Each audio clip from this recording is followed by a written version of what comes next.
Tunamshukuru Mungu tena kwa siku ambayo ametupa ya leo. Kama siku zote ambayo tunaposema ni kwamba watu wanatamani kuona siku mpya, ila siku mpya, lakini wengine wanashindwa. Kuna ndugu mmoja pale nilipo, ila mara akipita. Kwa kweli hata ukiniuliza jina simjui.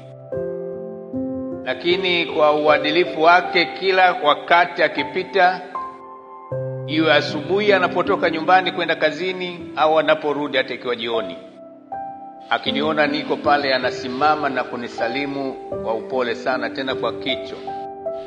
Ni mtu tu, simjui.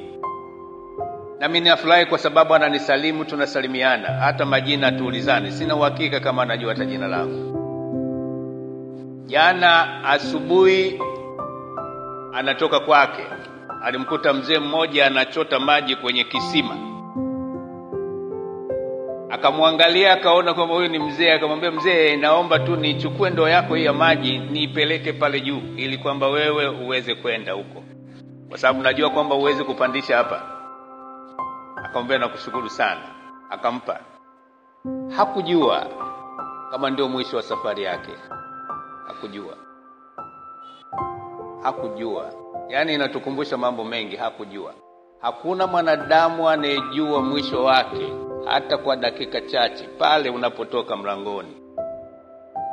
Kumbe anasubiriwa pale kwenye zebra, pale Kipati kwenye zebra.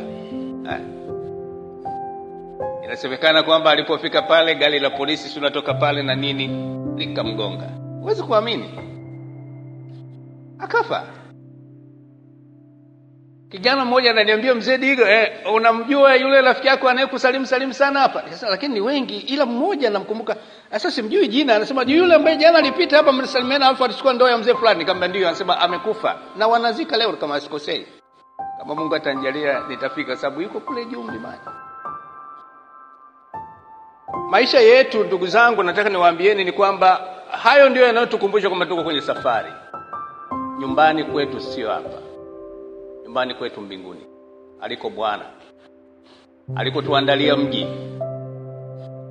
Na sasa ili upate kujua vizuri habari za nyumbani, lazima kujifunza habari za nyumbani. Kila siku naposema kwamba yani asubuhi tunapokutana tujifunze habari za hapa, tunajifunza habari za nyumbani. Sasa wengi ni kwamba watu wanahangaika na habari za nani kasema, nani kafanya. Sisi tunasema Mungu amesema, sio nani kasema.